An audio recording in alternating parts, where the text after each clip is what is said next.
9 ans. C'est vraiment énorme. Déjà, je sais que je suis plus que chanceuse de ressembler à ça aujourd'hui, vu le nombre d'années que j'ai passé dedans en fait.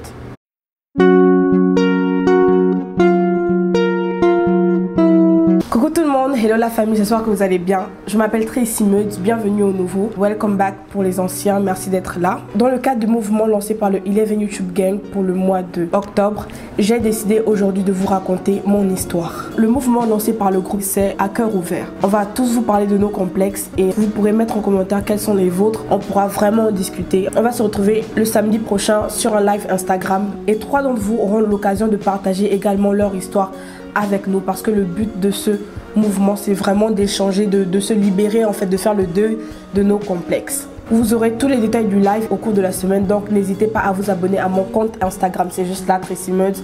Abonnez-vous aussi à ma chaîne YouTube, c'est juste là. Activez la cloche de notification pour ne pas manquer mes prochaines vidéos et pour toujours être là. Pourquoi j'ai décidé de parler de la dépigmentation? C'est le sujet qui a un peu conditionné ma vie en fait. Je voulais vraiment en parler. Vous saurez au cours de la vidéo pourquoi c'est devenu un complexe pour moi, parce que je vais vous raconter mon histoire. Comment ça s'est passé, comment je l'ai vécu. Je vais vous raconter les conséquences que le fait de me dépigmenter la peau a eu sur mon corps, les séquelles que ça a laissé. Vous serez libre de mettre vos avis en commentaire dans le respect. C'est vraiment pas facile d'en parler, mais j'ai toujours voulu en parler. Vous allez voir comment ça se passe dans la tête d'une personne qui se dépigmente la peau. Sans plus tarder, je vais commencer l'histoire.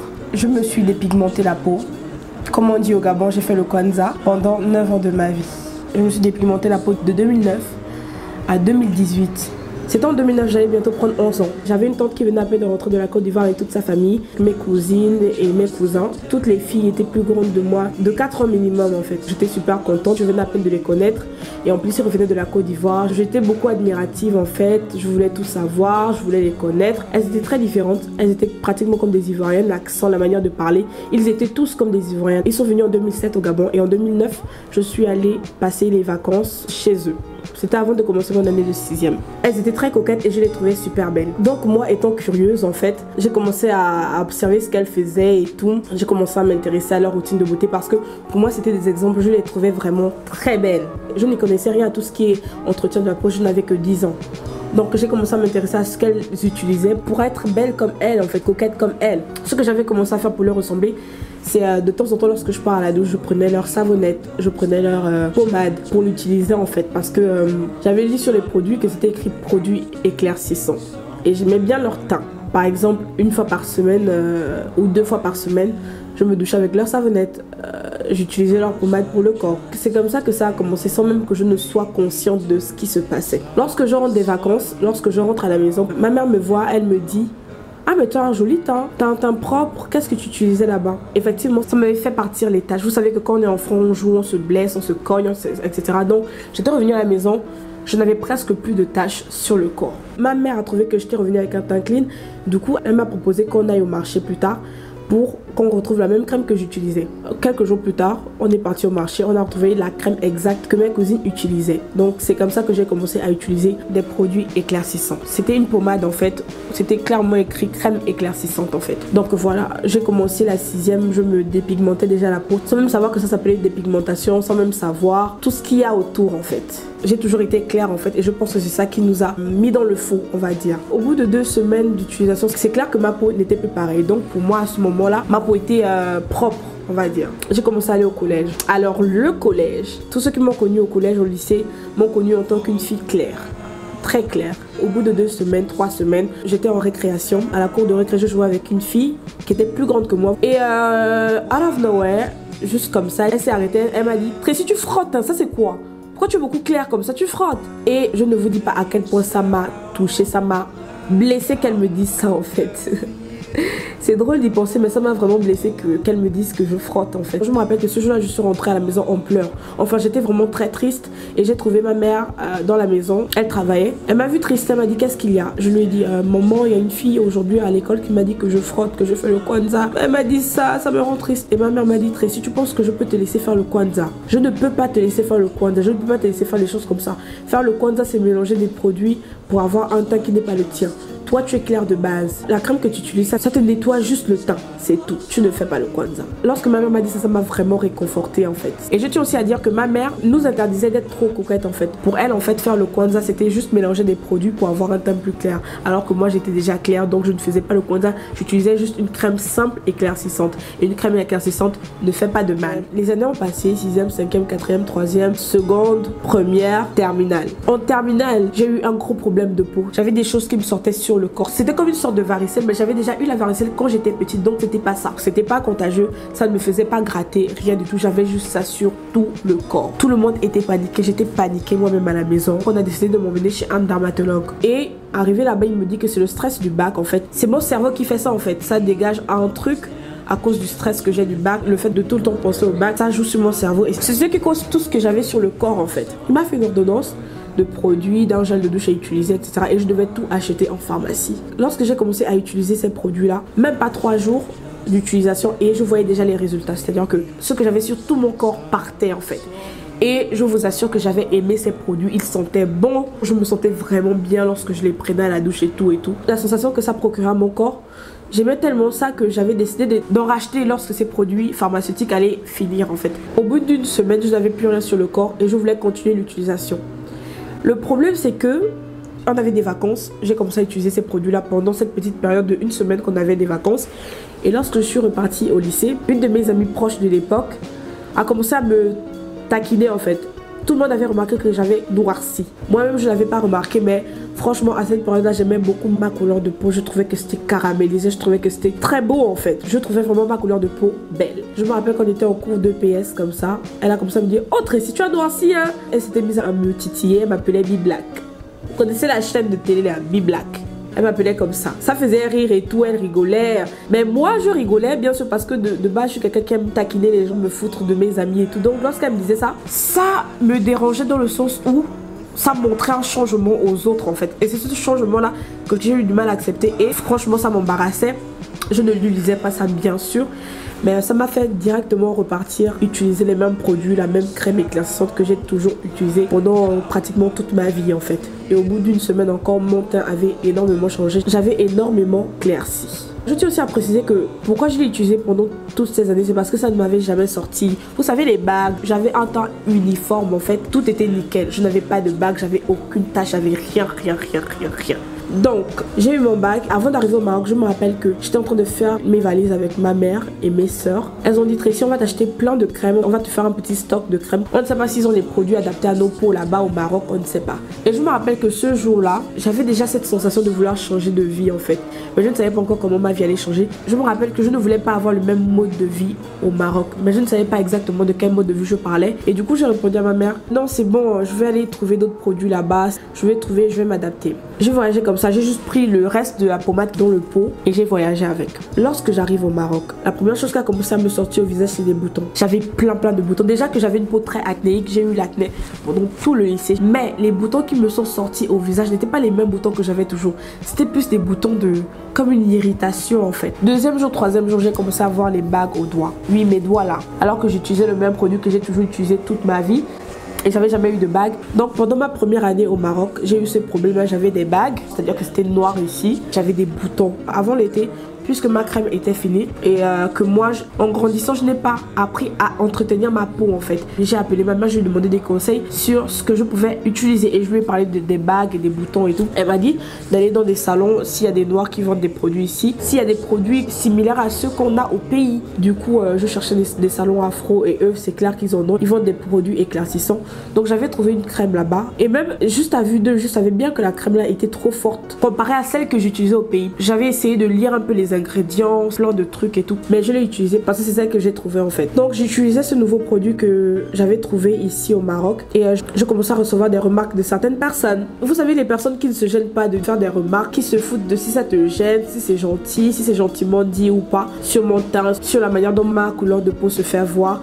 Une fois, une personne m'a dit: tu as le teint orange, on dirait que tu frottes. Ça m'a gêné, je n'ai pas répondu. Une fois, un bruit m'est venu d'une personne qui avait dit que j'ai une mauvaise odeur en fait. Ici au Maroc, oui, à ma première année. Le pire m'est arrivé en été 2017. Le premier été que j'ai passé à Marrakech. Il faisait hyper chaud. Il faisait chaud comme il n'a jamais fait chaud au Gabon en fait. C'est ici que j'ai connu c'était quoi la chaleur et c'est ici que j'ai vraiment connu c'est quoi avoir des boutons sur mon visage. C'était pas des boutons simples. J'ai eu plein de boutons au visage en fait. Je suis venue au Maroc très mince et en fin d'année 2017, j'ai décidé de prendre un peu de recul. J'ai décidé d'arrêter d'utiliser ces produits éclaircissants là en fait. En début d'année 2018, mon corps se développait. J'avais arrêté d'utiliser les produits éclaircissants. Je le vivais très bien. Je ne me posais pas de questions dessus. Le fait d'être dans un pays où tout le monde est blanc de peau et du coup, le fait que tu sois brune, noire foncée, marron, clair, machin, ça ne fait aucune différence. Tu restes noire en fait. Ça m'a aussi beaucoup aidé à me séparer sans le remarquer des produits éclaircissants en fait. Donc tout se passait bien jusqu'à un jour, c'était l'été 2018. Je suis allée à la piscine. On a fait des vidéos. J'ai mis ça sur mon statut WhatsApp. C'était une vidéo de moi en maillot de bain en train de danser. Une de mes amies d'enfance, une de mes amies qui m'a connue quand j'étais très claire de peau a vu la vidéo. Elle m'a dit « Tracy, t'as beaucoup noirci hein ?» Je lui ai répondu « Oui, j'ai beaucoup bronzé. » Et comme réponse, elle m'a dit « Je te préférais quand t'étais claire. » En fait, de toute ma vie et de tous ceux qui ont eu à me faire des remarques sur mon teint, c'est vraiment avec elle que je me suis énervée. Enfin, je me suis pas énervée, mais je lui ai montré clairement mon mécontentement. Elle est très noire de peau, elle a un beau teint noir et elle est très belle. Du coup, je lui ai répondu « Faut réfléchir en fait. Si moi je te disais que je t'aurais aimé si tu avais été claire de peau, quelle aurait été ta réaction? On ne dit pas ça aux gens. » Je lui ai répondu comme ça et de manière froide. Elle m'a dit « Désolée, je ne vais pas te vexer tout. » J'ai dit « Ok. » Je me suis dit « Bah, à quel moment tu vas dire ça à quelqu'un en fait? À quel moment tu vas te permettre de dire à quelqu'un je te préférais quand tu étais noire, je te préférais quand tu étais plus claire et tout. » Ça m'a vraiment blessée venant d'elle. C'est à partir de ce moment-là que mon complexe a commencé. J'ai commencé à me poser un tas de questions. Qu'est-ce que les gens au pays, lorsqu'ils me reverront, vont penser de moi? Qu'ils verront que je ne suis plus brune, que je ne suis plus claire. Qu'est-ce qu'ils vont se dire sur moi? Ah, si un jour je rentre au Gabon, les gens vont forcément parler parce qu'il y a des gens qui ne tiennent jamais leur bouche. Donc j'ai commencé à me poser plein de questions. Et c'est devenu un complexe pour moi en fait. C'est vraiment devenu un complexe. Rien qu'à cause de cette remarque-là que cette amie a eu à me faire en fait. Et du coup, j'ai recommencé à utiliser une crème éclaircissante. Lorsque j'ai repris avec, ça ne s'est pas passé comme d'habitude. Ça a agressé ma peau en fait, littéralement. J'avais des taches sur tout mon visage, j'avais des taches, j'étais plus claire ici, j'étais plus foncée ici.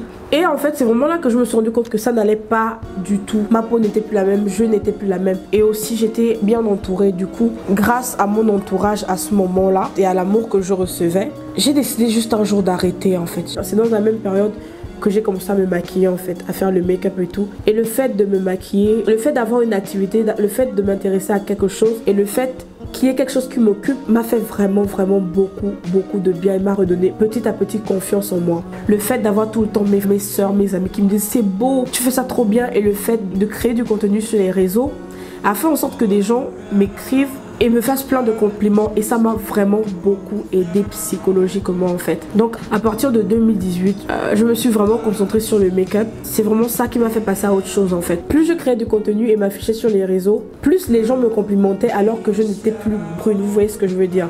Ce que j'essaie de dire, c'est que les réseaux sociaux m'ont beaucoup aidé parce que je faisais le fait de faire de belles photos, le fait de bien me maquiller, a fait en sorte que je reçoive plein de compliments des gens qui me connaissaient depuis le lycée et qui venaient à peine de me connaître, a fait en sorte que je rencontre beaucoup de personnes et ça m'a fait grandir. Je suis devenue très Meud et au jour d'aujourd'hui je me sens authentique en fait. Je vous assure, ça n'a pas été facile d'arrêter parce que lorsque tu te dépigmentes la peau, les gens te voient pour ton teint, surtout dans nos sociétés africaines en fait. Et depuis que j'ai arrêté, je me suis rendu compte de ma vraie valeur en fait. Je ne me dépigmentais pas la peau pour être blanche. J'étais dans l'ignorance, comme la plupart des femmes dans nos pays noirs. C'est l'ignorance en fait. Beaucoup se disent que mon teint est juste propre, ça me nettoie juste le teint. Après, il y a d'autres qui veulent devenir blanches. Mais il y a aussi d'autres qui sont dans tout simplement l'ignorance, comme je l'étais. Du fait que ce qui est dangereux avec ces produits éclaircissants, c'est pas le mélange, c'est juste les ingrédients, les composantes en fait. Je me rappelle qu'un jour je parlais avec ma mère. Une de mes cousines devait venir me rendre visite au Maroc. Et ma mère, à chaque fois qu'on s'appelait, prenait de mes nouvelles. Elle me demandait est-ce que ça va, est-ce que tu as toujours les taches, les boutons et tout. Je lui ai dit que oui, j'ai toujours les boutons. Et elle m'a dit qu'elle allait m'envoyer la crème éclaircissante que j'ai toujours eu l'habitude d'utiliser au pays. Elle voulait me l'envoyer au Maroc. Je me rappelle que ce jour, je lui ai dit maman, je ne veux plus en fait. Je ne veux plus utiliser ces produits-là. Parce que ce qui est dangereux, c'est pas le fait de mélanger des produits pour avoir un teint qui n'est pas le tien. Ce qui est dangereux, c'est les ingrédients de ces produits-là. C'est pas bon pour la peau.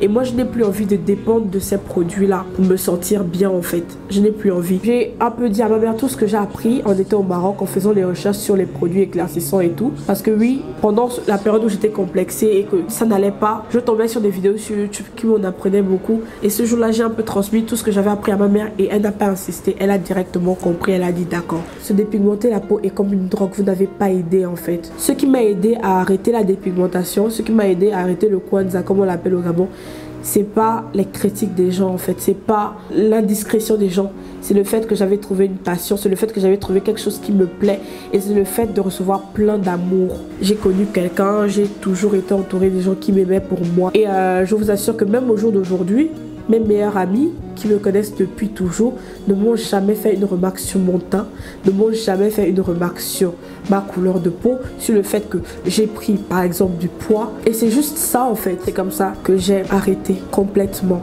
et que je suis devenue la femme que je suis aujourd'hui. Aujourd'hui j'ai pleinement confiance en moi, j'ai beaucoup grandi en fait, j'ai accompli beaucoup de choses grâce à ma passion et à la confiance que les gens ont mis en moi en fait. C'est là où je veux en venir aujourd'hui. Si toi qui me regardes aujourd'hui, tu connais une personne qui se dépigmente la peau et que tu veux vraiment aider cette personne, ça ne vaut pas la peine de faire des remarques déplacées. Il faut juste donner de l'amour à cette personne et montrer à cette personne qu'elle n'a pas besoin de se dépigmenter la peau. On va pas se mentir, au pays, la plupart des femmes se cachent derrière le teint. Il y a le colorisme dans nos sociétés en fait. Pourquoi une femme, pourquoi un homme va se dépigmenter la peau? Peu importe la raison en fait, tout a un rapport avec le regard des autres en fait. Si tu sens qu'on va te trouver plus beau parce que tu es clair, tu peux être poussé à te dépigmenter la peau en fait. C'est un gros fléau hein, la dépigmentation de la peau dans notre société. Pour l'avoir vécu, je peux dire que les causes sont l'ignorance. J'ai toujours été une fille très simple. Et dans ma tête avant, j'étais normale en fait. J'étais normale dans le sens où je n'en faisais pas trop. J'utilisais juste une crème qui m'allait bien au teint. C'est l'idée là que j'avais reçue, que ça me nettoyait juste la peau et du coup ça m'allait bien au teint. Surtout que comme je vous ai dit, je n'avais pas de bague, je n'avais rien. Le regard des autres pousse aussi à se dépigmenter la peau. Comme je vous ai dit, quand j'avais arrêté en bonne année de terminale, ma propre pote s'était foutue de moi en fait.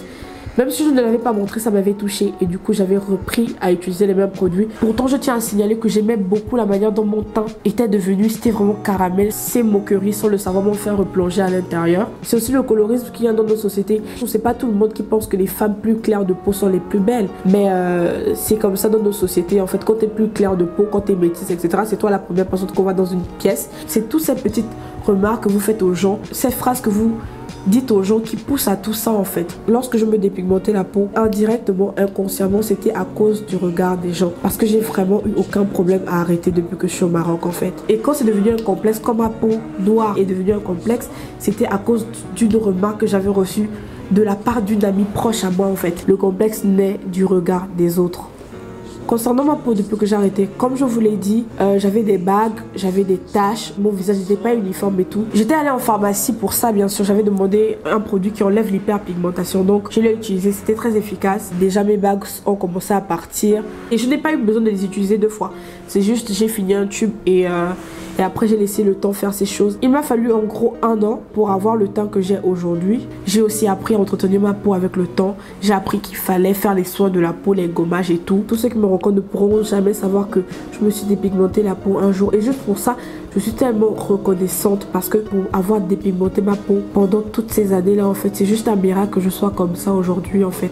Je pense que j'ai une peau magnifique. Et je me sens tellement belle. Vous ne pensez pas qu'il vaut mieux être sûr de soi que complexé? Oui, j'ai des regrets en fait. Je pense que j'ai manqué de dignité en tant que femme noire. J'ai énormément manqué de dignité. Le fait de m'être dépigmenté la peau ainsi, ça vaut ce que ça vaut, mais ça montre juste qu'au fond que notre couleur noire ne nous plaît pas en fait. Et c'est rabaisser la peau noire en fait. C'est juste pas possible. Aujourd'hui, je me sens authentique, je me sens vraiment moi-même en fait. S'il y a quelque chose que je veux aussi dire, s'il y a quelque chose à retenir, c'est que pour remédier à ce fléau qu'est la dépigmentation de la peau, il faut qu'on change de modèle de beauté en fait. On grandit en regardant des blancs, en s'identifiant aux personnes de peau blanche. Ça joue un grand rôle dans notre psychologie. Ce que je veux dire, c'est qu'en tant que personne noire, on doit plus apprendre à nos enfants à prendre soin déjà de leur peau noire, parce que oui, une peau ça s'entretient. Depuis petit, il faut apprendre à sa fille par exemple à prendre soin de ses cheveux, comment prendre soin de sa peau, comment éviter l'hyperpigmentation. Il faut apprendre l'amour de la peau noire à tous les enfants en fait, parce que nos écrans dans nos pays sont bourrés de personnes qui n'ont pas le même background, des personnes à qui on ne peut pas s'identifier niveau beauté en fait. Et ça joue un gros rôle en fait. Les poupées qu'on achète à une petite fille noire sont tout le temps blanches.